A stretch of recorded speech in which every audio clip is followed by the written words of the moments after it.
Welcome to my YouTube channel Safal education. आज हम लोग पढ़ेंगे class 12 physics chapter second Gauss theorem, है ना। तो आज की क्लास बहुत ज़्यादा इम्पोर्टेंट होने वाली है। क्लास होने से पहले आप एक चीज़ समझ लें कि जैसे कई लोगों समस्याएं आती हैं सामने निकल करके, तो उन समस्याओं का निदान केवल एक ही तरीके से है कि वीडियो जब अपलोड की जाए तो आप लगभग उसके 1 या 2 दिन के अंदर ही बता दें कि आपको ये प्रश्न समझ में नहीं आया, तो उसको सॉल्व कराया जाए। अब आप प्रश्न बताते हैं 1 सप्ताह बाद, 15 दिन बाद, 20 दिन बाद, तो वहाँ पर प्रॉब्लम्स क्रिएट होना शुरू हो जाएंगी। वो आपकी गलती है कि चैप्टर 2 खत्म होने वाला है और आप चैप्टर 1 के क्वेश्चंस पूछ रहे हैं, तो ये गलत है।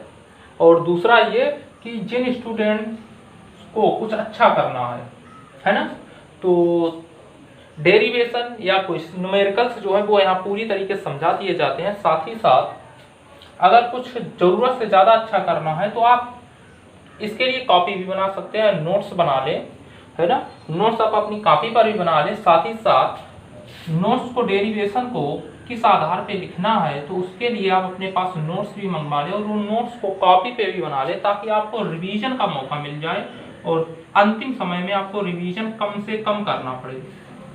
रिवीजन कम से कम करने का मतलब ये है, अगर आपके बोर्ड एग्जाम जब 12th के होंगे तो आपको हिंदी और इंग्लिश, है ना, चूंकि इनकी क्लासेस उस आधार पर अभी यहाँ संभव नहीं है ना। ऑफलाइन क्लासेस तो चलेंगे ही नहीं, तो आपको कोई जो चीज़ें मिलनी है सब ऑनलाइन के थ्रू ही मिलनी है, तो आपको मौका मिलना चाहिए कम से कम आपको लास्ट के टाइम रिवीजन करना पड़े। तो रिवीजन के लिए क्या है, जैसे फिजिक्स, केमिस्ट्री, मैथ है, बायो है, तो इनको आप तुरंत का तुरंत तैयार करते रहें। तो उसके लिए जरूरी है कि आपके पास नोट्स होना चाहिए। उस नोट्स के साथ साथ आप अपनी कॉपी भी बना लें, जिससे कि आपको उसी नोट्स को आपको दोबारा लिखने का मौका मिले, आप अपनी लैंग्वेज में लिख सकें, है ना। तो चूंकि लैंग्वेज में आप अपनी नहीं भी लिखते तब भी उसी आधार पर भी आप रिवाइज कर सकते हैं। तो गॉसेस थ्योरम के चैप्टर 2 को कंप्लीट करने से पहले हम लोग चैप्टर 1 का एक न्यूमेरिकल है, क्वेश्चन नंबर 14, उस 14 को हम देख लेते हैं। ये एक न्यूमेरिकल से पूछा गया है तो बता दे रहे हैं। न्यूमेरिकल कुछ इस आधार पर है, एक 92 यूरेनियम 238 है परमाणु अल्फा कण उत्सर्जित करता है। इससे क्या निकल गया, अल्फा कण निकल गया। तो एक चीज हम जानते हैं, अल्फा कण कितना होता है, अल्फा कण का मतलब होता है 2He4। हीलियम परमाणु ही अल्फा कण कहलाता है। यही अल्फा कण अगर 2 परमाणु क्रमांक यहाँ आ गए तो यहाँ कितने बचेंगे, 90। तो अगला वाला हमारे पास, इसमें अगर 2 इलेक्ट्रॉन है तो इसमें कितने इलेक्ट्रॉन होंगे, 90। तो आगे लिखा भी होगा केंद्र से कितनी मीटर की दूरी पर स्थित होता है। R बराबर दिया गया है 9 × 10⁻⁻15। कहने का मतलब इतना बड़ा परमाणु है, इससे अल्फा कण निकल गया और ये अल्फा कण कहाँ चला गया, सतह पर आ गया। तो इसके बीच की दूरी R दी गई है, इनके बीच लगने वाला वैद्युत बल पूछा गया है। तो एक चीज तो क्लियर है, Q1 कहलाएगा 2 इलेक्ट्रॉन और Q2 कहलाएगा 90 इलेक्ट्रॉन, या Q1 कह लें, चाहे इसे Q1 कह लें और इसे Q2 कह लें। कहने का मतलब 92 इसमें थे, अब बचे कितने, 90 इलेक्ट्रॉन, यहाँ आ गए 2 इलेक्ट्रॉन। तो ये Q1 हो गया, ये Q2 हो गया। Q1 की आप अगर वैल्यू चेक करें, Q1 की वैल्यू चेक करें तो हो जाएगा 90। इलेक्ट्रॉन की वैल्यू 1.6 × 10⁻⁻19। Q2 की वैल्यू चेक करें, 2 × 1.6 × 10⁻⁻19। सॉल्व कर लेंगे। R इतना दिया गया है, F बराबर होता है 1/4πε0 Q1 Q2/R²। 9 × 10⁹, है ना। यहाँ सॉल्व कर लें, 9 × 10⁹ इंटू Q1 की वैल्यू 90 × 1.6 × 10⁻⁻19 × 3.2, इन दोनों का प्रोडक्ट करके एक साथ लिखे ले रहे हैं। 3.2 × 10⁻⁻19 इतने का स्क्वायर तो r का मान कितना है, इतना, इतने का स्क्वायर करेंगे तो 81 गुणे 10 की घात माइनस का 30, 9 का इसका स्क्वायर करोगे तो 9 में 81, 10 की घात माइनस 30, तो 81 का मतलब क्या होगा, इस से ये कैंसिल हो जाएगा। इतना पता होगा कि इस वाली जीरो से ये डेसिमल कैंसिल हो गया, 9 नेम 81 से ये कैंसिल हो गया।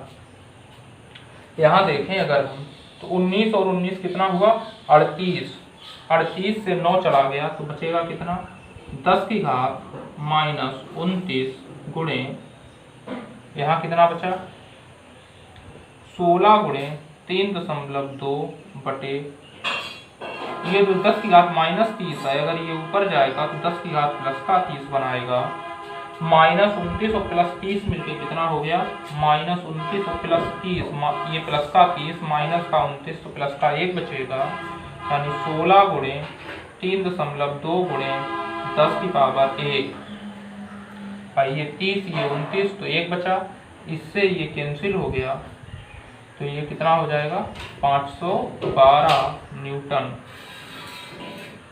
तो प्रश्न हो गया, लेकिन आइंदा से ध्यान रखिए कि प्रश्न को तत्काल पूछ लिया जाए, जैसे ही आप वीडियो देखें उस प्रश्न को तुरंत पूछ लें और वीडियो को बहुत ज़्यादा देर तक ना देखें, क्योंकि आपके पास अगर वीडियो तुरंत नहीं आ पाया है, अपलोड जैसे ही यहाँ से किया गया आपके पास नहीं आ पाया तो उसकी समस्या ये होगी कि आपने वीडियो को सब्सक्राइब नहीं किया है। आप वीडियो को सब्सक्राइब कर लें, साथ ही साथ बेल आइकन होगा, नोटिफिकेशन एक बटन होगा, उस नोटिफिकेशन बटन को भी क्लिक कर लें ताकि यहाँ से जैसे वीडियो अपलोड किया जाए आपके पास तुरंत एक नोटिफिकेशन आ जाए कि वीडियो अपलोड हो गया है और आप उस वीडियो को तुरंत देख पाएँ। तो वीडियो को तुरंत सब्सक्राइब कर लें और नोटिफिकेशन बेल को भी प्रेस कर लें। अब हम लोग आते हैं अपनी थ्योरी पर। हमारे पास क्या है, गॉस की प्रमेय है, गॉस की प्रमेय को हमको पढ़ना है। तो गॉस की प्रमेय में हमको क्या पढ़ना है, इस पर थोड़ी चर्चा कर लेते हैं। कल हम लोगों ने पढ़ लिया था, कल हम लोगों ने इस तरीके से पढ़ लिया था कि एक अनंत विस्तार की क्या होगी, समतल चादर होगी अनंत विस्तार की, है ना, अनंत विस्तार की समतल चादर थी और उस पर एक हमने बेलनाकार गॉसियन पृष्ठ माना था। इधर क्या था dA था, इधर कितना था E वेक्टर था, यहाँ पर dA था, यहाँ पर E वेक्टर था, यहाँ पर dA था, यहाँ पर E वेक्टर था, सभी पर प्लस चार्ज समान रूप से आवेशित था। तो हमने यहाँ पर E बराबर चेक किया था फाइनली। अगर हम यहाँ पर E देखें तो ये कोण कितना 90 डिग्री, तो फाई E बराबर जानते हैं, फाई बराबर E into A into cos theta. अगर थीटा 90 है तो यहाँ पर तो फाई 0 था, यहाँ पर थीटा कितना है 0 डिग्री, यहाँ पर थीटा कितना है 0 डिग्री। भाई A और E एक ही दिशा में है तो कोण 0। तो हमने यहाँ पर चेक किया था कितना आया था हम लोगों के पास finally sigma upon epsilon naught कितना आया था हम लोगों के पास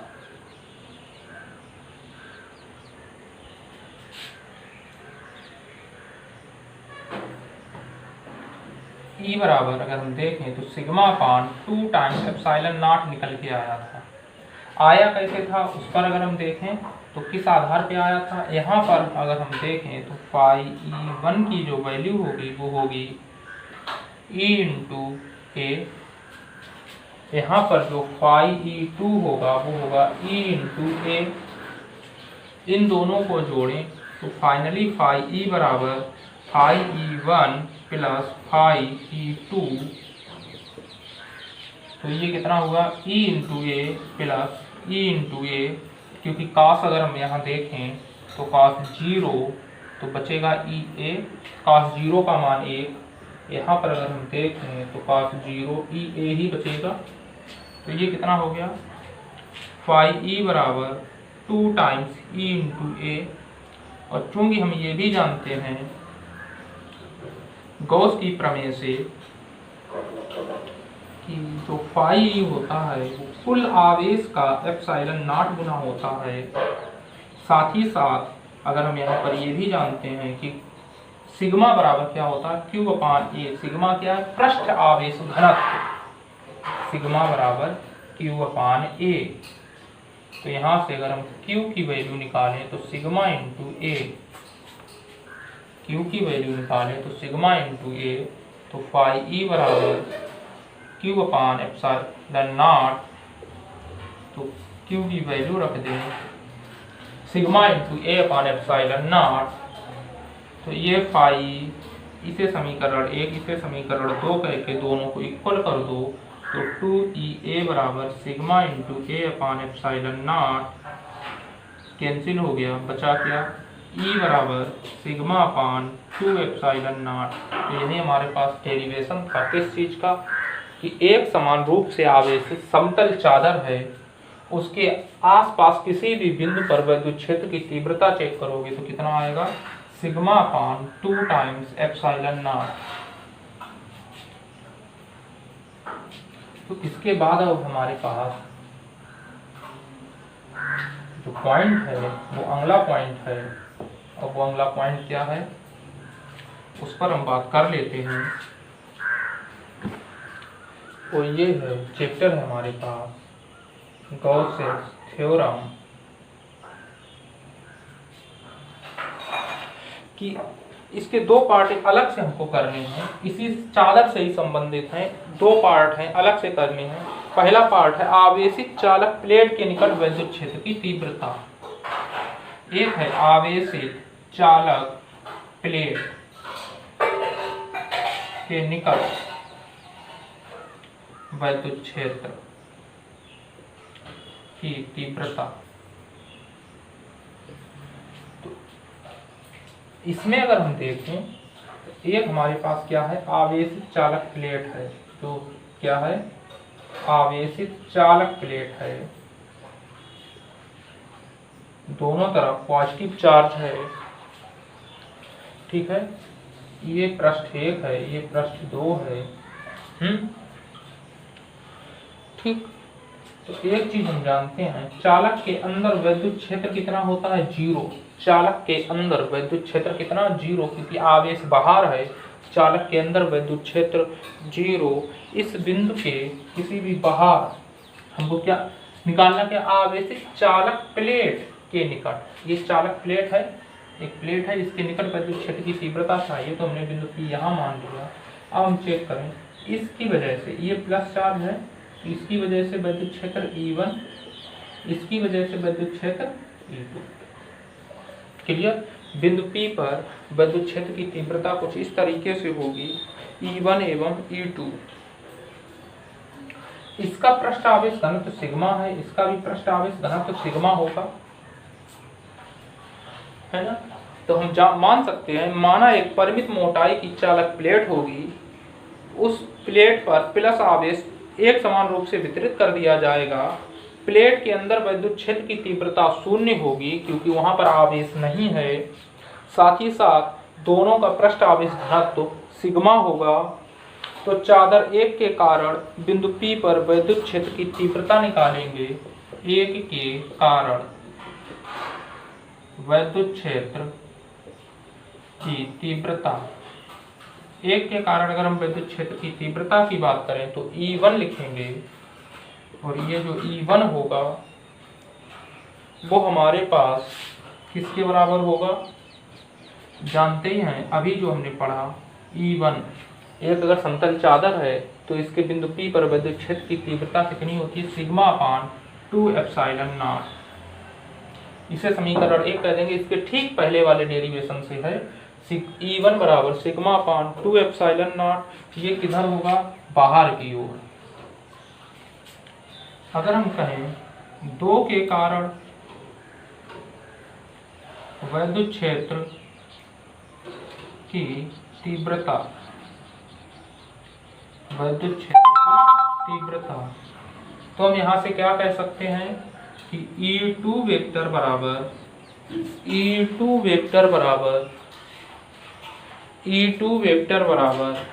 कितना हो जाएगा, सिग्मा अपान 2 एप्सिलॉन नॉट। इसे समीकरण 2 कह देंगे। ये भी कहाँ होगा, बाहर की ओर। 1 व 2 को क्या करेंगे, इस बार जोड़ देंगे। समीकरण 1 व 2 से दोनों को उठा के जोड़ दीजिए, तो ई वेक्टर बराबर E1 प्लस E2। क्यों E1 प्लस E2 हो जाएगा, दोनों एक ही दिशा में हैं। E1 की वैल्यू रखोगे सिग्मा अपान 2 एप्सिलॉन नॉट और सिग्मा अपान 2 एप्सिलॉन नॉट मिल जाएगा 2 times sigma upon 2 times epsilon naught, तो finally sigma upon epsilon naught. तो यहाँ पर हमारे पास क्या निकल के आएगा कि ई वेक्टर बराबर सिग्मा अपान एप्सिलॉन नॉट। एक बात क्लियर हो गई होगी कि सिग्मा अपान 2 एप्सिलॉन नॉट कब आता है, जब हमारे पास समतल चादर होगी, तब सिग्मा अपान 2 एप्सिलॉन नॉट आएगा। जब हमारे पास एक समान आवेशित चालक प्लेट होगी, है ना, तो इसके निकट विद्युत क्षेत्र की तीव्रता देखेंगे तो कितना होगा, ई बराबर sigma upon epsilon not. Sigma upon epsilon not, क्योंकि ये 2 से 2 कैंसिल हो जाएगा, है ना। एक प्लेट ये है, इसकी वजह से सिग्मा अपान 2 एप्सिलॉन नॉट। एक प्लेट ये है, इसकी वजह से सिग्मा अपान 2 एप्सिलॉन नॉट। तो दोनों को जोड़ देंगे तो आ जाएगा सिग्मा अपान सिर्फ एप्सिलॉन नॉट। न्यूटन पर कूलाम, इसका मात्रक क्या होगा, न्यूटन पर कूलाम। तो इसका ये पार्ट हो गया।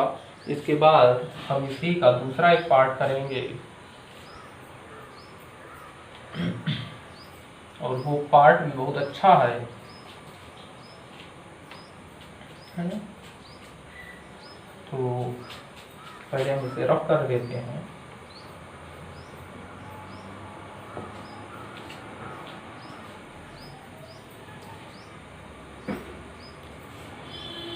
टॉपिक है हमारे पास धन तथा ऋण आवेशित समांतर चालक प्लेटों, समांतर अचालक, इस बार क्या है, अचालक प्लेटों, है ना। एक धन है एक ऋण है, ये समांतर है, साथ ही साथ अचालक है, याद रखिएगा, चालक नहीं है। अचालक प्लेटों के बीच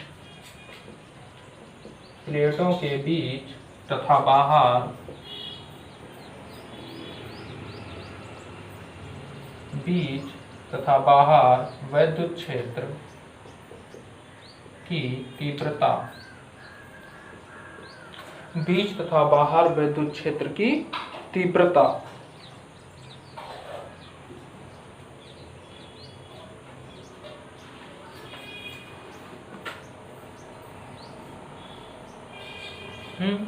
तो हम यहाँ से पहले दोनों प्लेटें बना ले रहे हैं। एक प्लेट ये होगी और दूसरी प्लेट ये होगी। पहले वाले को हम पॉजिटिव कह रहे हैं, दूसरे वाले को नेगेटिव कह रहे हैं। पहले वाला क्या है हमारा, पॉजिटिव है, plus charge plus charge plus charge plus charge plus charge, minus minus minus minus minus. हमसे दो बिंदु कहे गए हैं। एक कहा गया है प्लेटों के बीच, एक कहा गया है प्लेटों के बाहर। तो बिंदु P यहाँ है, बिंदु Q यहाँ होगा। प्लस वाले से विद्युत क्षेत्र की तीव्रता दूर की ओर और माइनस वाले से विद्युत क्षेत्र की तीव्रता पास की ओर।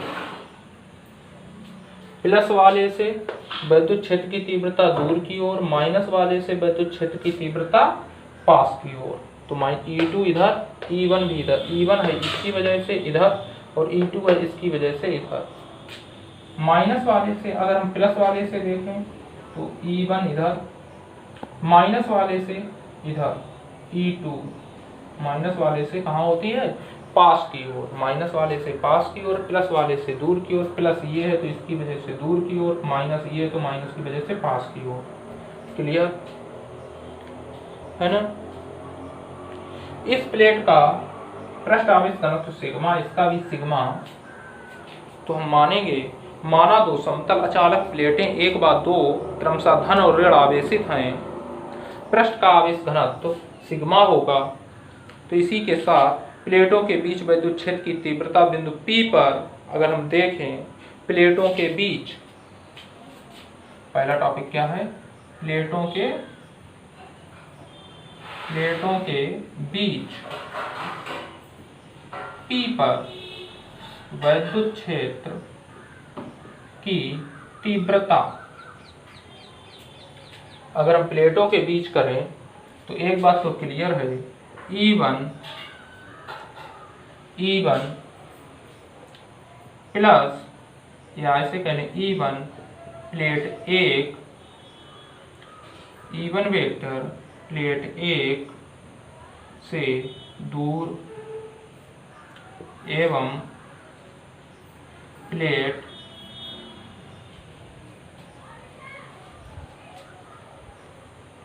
और E2 प्लेट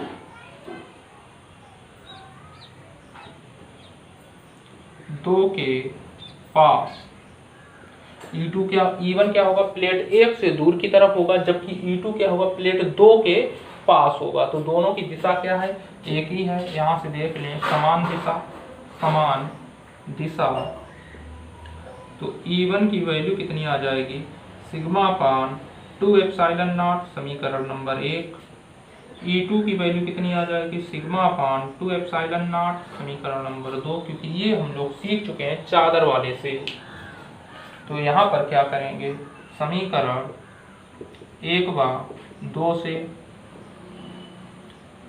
तो E वेक्टर बराबर E1 प्लस E2, दोनों को जोड़ दीजिए, तो E वेक्टर बराबर sigma upon 2 epsilon not plus sigma upon 2 epsilon not, 2 times sigma upon 2 times epsilon not बराबर सिग्मा अपान एप्सिलॉन नॉट। तो यहाँ से क्या आ जाएगा, E वेक्टर बराबर sigma upon epsilon not Newton पर कूलम। लेकिन ऐसा कब होगा, जब बिंदु P कहाँ होगा, प्लेटों के बीच। तो समझ गए, प्लेटों के बीच अगर बिंदु P है तो प्लस वाले से दूर की तरफ, माइनस वाले से पास की तरफ, दोनों की दिशा सेम हो गई। तो यहाँ पर E1 की वैल्यू जानते sigma upon 2 epsilon naught, E2 की value sigma upon 2 epsilon naught, दिशा समान है तो दोनों को जोड़ दिया, तो कितना आ जाएगा, sigma upon epsilon not Newton पर कूलम। इसके बाद हमारे पास प्लेटों के बाहर, कहाँ निकालना होगा, प्लेटों के बाहर। अब हमारे पास जो पॉइंट है, प्लेटों के बाहर Q पर विद्युत क्षेत्र की तीव्रता, तो हम लिखेंगे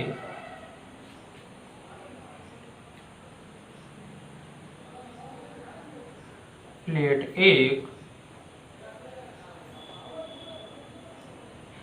E1 वेक्टर प्लेट 1 से दूर, प्लेट 1 से दूर, और E2 वेक्टर प्लेट 2 के पास, है ना। तो यहाँ पर अगर हम देखें तो पहले P पर देखा था तो दोनों की दिशा क्या हो गई थी, सेम, लेकिन Q पर देखें तो दोनों की दिशा क्या हो गई, विपरीत। दोनों की दिशा क्या हो गई, विपरीत। चेक कर लें, Q पर दिशा बदल गई, जबकि माइनस पर दिशा, P पर दिशा क्या थी, सेम थी, P पर दिशा क्या थी, सेम थी। तो हम यहाँ पर लिख सकते हैं कि E1 वेक्टर बराबर सिग्मा अपान 2 एप्सिलॉन नॉट, समीकरण नंबर 1। E2 वेक्टर बराबर सिग्मा अपान 2 एप्सिलॉन नॉट, समीकरण नंबर 2। कि दोनों का पृष्ठ आवेश घनत्व तो सिग्मा है, तो E वेक्टर बराबर क्या, E1 माइनस E2। क्यों, क्योंकि दिशाएं क्या हैं, विपरीत हैं। दिशाएं क्या हैं, विपरीत हैं। तो E1 का मान sigma upon 2 epsilon naught, E2 का मान sigma upon 2 epsilon not. Finally क्या आ जाएगा? 0। फाइनली क्या आ जाएगा? 0, है ना। फाइनली क्या आ जाएगा? 0। एक तो ये तरीका। दूसरा तरीका ये हम पहले ही बता चुके हैं कि जब आपका पृष्ठ आवेश घनत्व क्या होता है, यानी वैद्युत फ्लक्स की बात करें, जब वैद्युत फ्लक्स बाहर से अंदर की ओर जाता है, जब वैद्युत फ्लक्स, हम पहले कल बताया था, जब वैद्युत फ्लक्स बाहर से अंदर की ओर आएगा तो वैद्युत फ्लक्स क्या होगा? निगेटिव। जब वैद्युत फ्लक्स बाहर से अंदर आता है तो क्या होगा? निगेटिव। ये बाहर है, बाहर से अंदर आ रहा है तो क्या होगा? निगेटिव। जब वैद्युत फ्लक्स बाहर से अंदर आता है तो निगेटिव, और अंदर से बाहर जाए तो पॉजिटिव। अंदर से कहाँ जा रहा है? बाहर की ओर, तो पॉजिटिव। अंदर से बाहर की ओर पॉजिटिव, अंदर से बाहर की ओर पॉजिटिव। लेकिन ये क्या है? बाहर से अंदर की ओर तो निगेटिव। तो हम चाहें तो इसे निगेटिव कह लें, तो ई वेक्टर बराबर हम इस आधार पे कर लेंगे, यहाँ पर माइनस साइन के साथ, तब भी आंसर वही रहेगा अगर हम विपरीत चिन्ह की बात ना करें। ठीक है, तो क्या रहेगा? तब भी 0। फाइनली हमारा ई क्या आना है? 0। तो ई बराबर इस केस में क्या हो जाएगा? 0। यानी कि अगर धन और ऋण प्लेटें हैं, विपरीत आवेश की प्लेटें हैं, तो इनके बाहर किसी भी बिंदु पर, बाहर चाहे यहाँ चाहे यहाँ चाहे यहाँ, कहीं बाहर किसी भी बिंदु पर अगर चेक करेंगे तो वैद्युत क्षेत्र की तीव्रता क्या होगी? 0। वैद्युत क्षेत्र की तीव्रता क्या होगी? 0। तो ये हमारे आज हुए कितने? हमारे ख्याल से लगभग 3 डेरिवेशन, है ना, छोटे छोटे थे।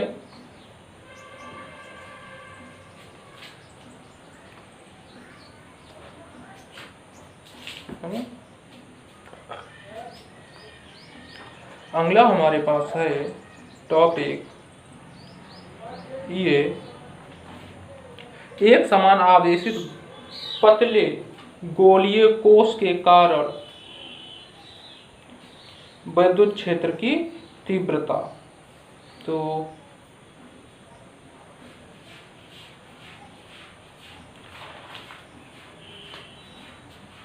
है कुछ यूं कि हम लोग इसको ऐसा करते हैं, पहले लिख लेते हैं,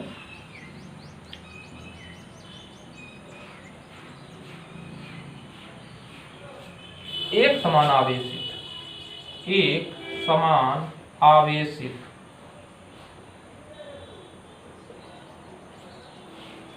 पतले गोलीय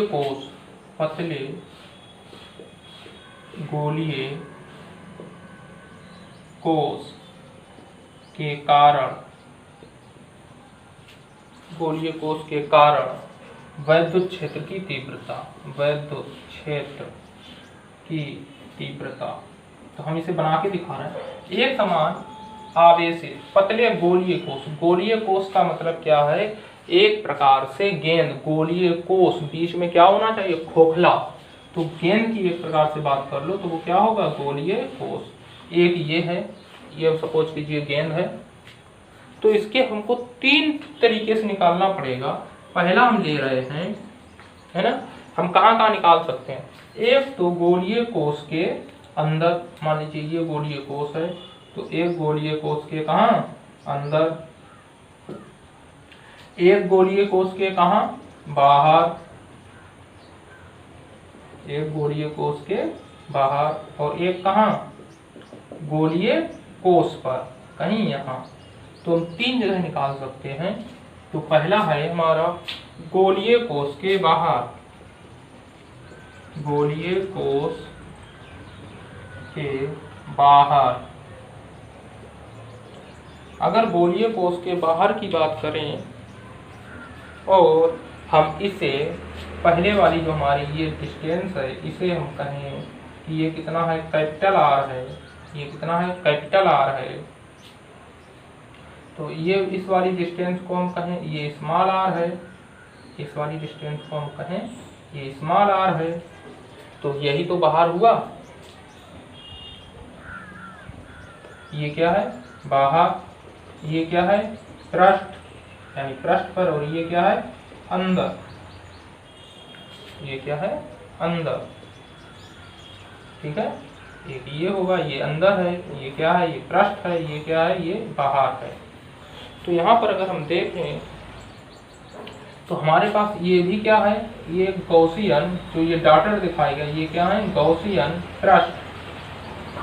हम ऐसा मान लेंगे कि ये गोल गेंद है, गेंद के चारों तरफ एक गॉसियन पृष्ठ है। इसी पृष्ठ पर हमको क्या निकालना है? विद्युत क्षेत्र की तीव्रता।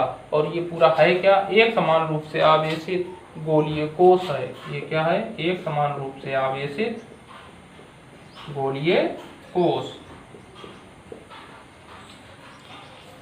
ठीक है, तो हम मानेंगे माना r त्रिज्या का एक गोलीय कोश है जिसके चारों तरफ प्लस एक q आवेश एक समान रूप से आवेशित है। इसके चारों तरफ स्मॉल r दूरी पर एक गॉसियन पृष्ठ, स्मॉल r दूरी पर गॉसियन पृष्ठ मानेंगे।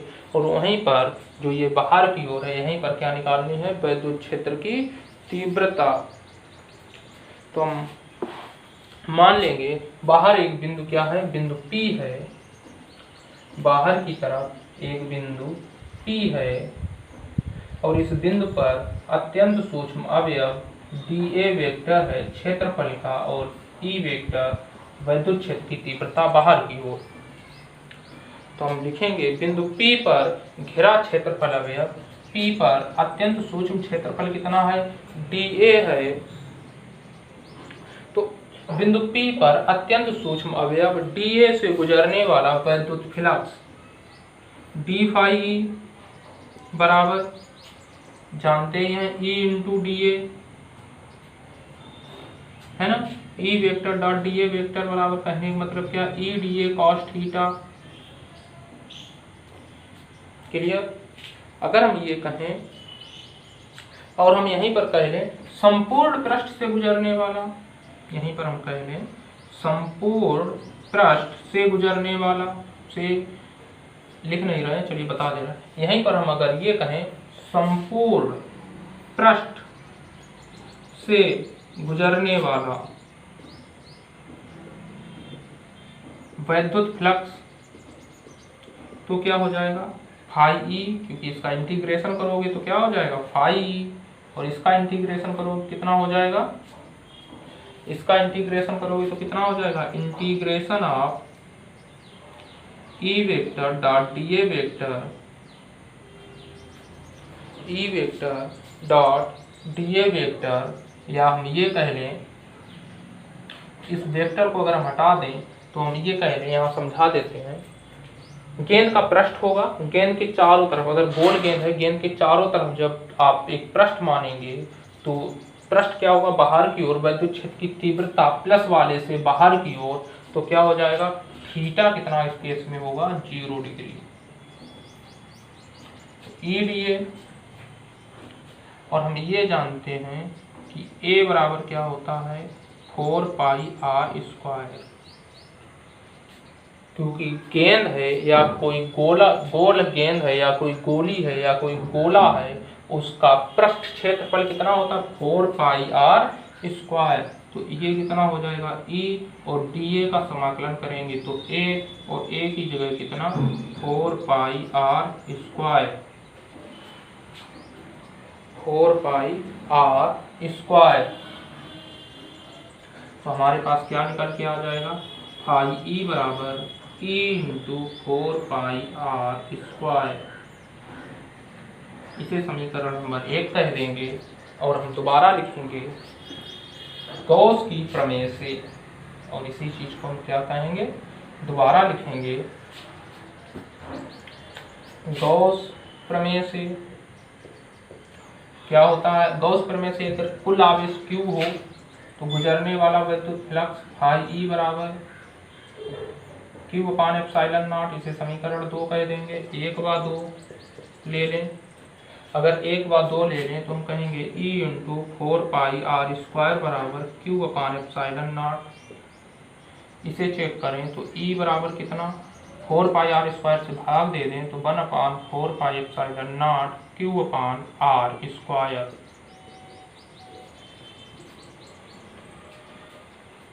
4 पाई इधर जाएगा भाग में, एप्सिलॉन नॉट भाग में ऑलरेडी है, आर स्क्वायर इधर आएगा भाग में। तो ये क्या हो गया, न्यूटन पर कूलाम। ये क्या हो गया, न्यूटन पर कूलाम।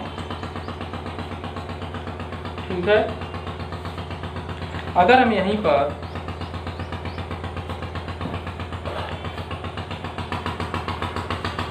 यह मान लें, अगर हम यहीं पर यह मान लें कि इस पृष्ठ का पृष्ठ के आवेश घनत्व क्या है, सिग्मा है। पृष्ठ आवेश घनत्व, पृष्ठ आवेश घनत्व क्या है, सिग्मा है। तो हम यहाँ से क्या कह सकते हैं कि सिग्मा बराबर क्यू अपान एप्सिलॉन नॉट। तो क्यू बराबर sigma into epsilon not, sigma Q upon A sigma into A होता है पृष्ठ आवेश घनत्व। तो क्यू की वैल्यू रख दो, तो ई बराबर 1/4 pi epsilon not into Q का मान sigma into A upon R square. और ए बराबर हम क्या जानते हैं, ए बराबर अगर ये पृष्ठ है, ए बराबर क्या जानते हैं, अगर ये पृष्ठ है सिग्मा बराबर 4 पाई आर स्क्वायर। क्यों आर स्क्वायर, क्योंकि ये क्या है इस बार पृष्ठ, ये क्या है पृष्ठ है। यहाँ से वैल्यू पुट कर दीजिए कि 1/4 pi epsilon not sigma into 4 pi R square upon R square. इस चीज को अगर आप चेक करेंगे क्या निकल के आएगा,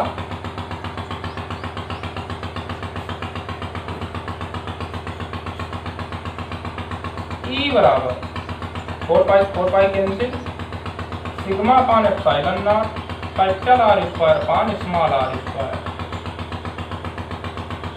न्यूटन पर कूलॉम।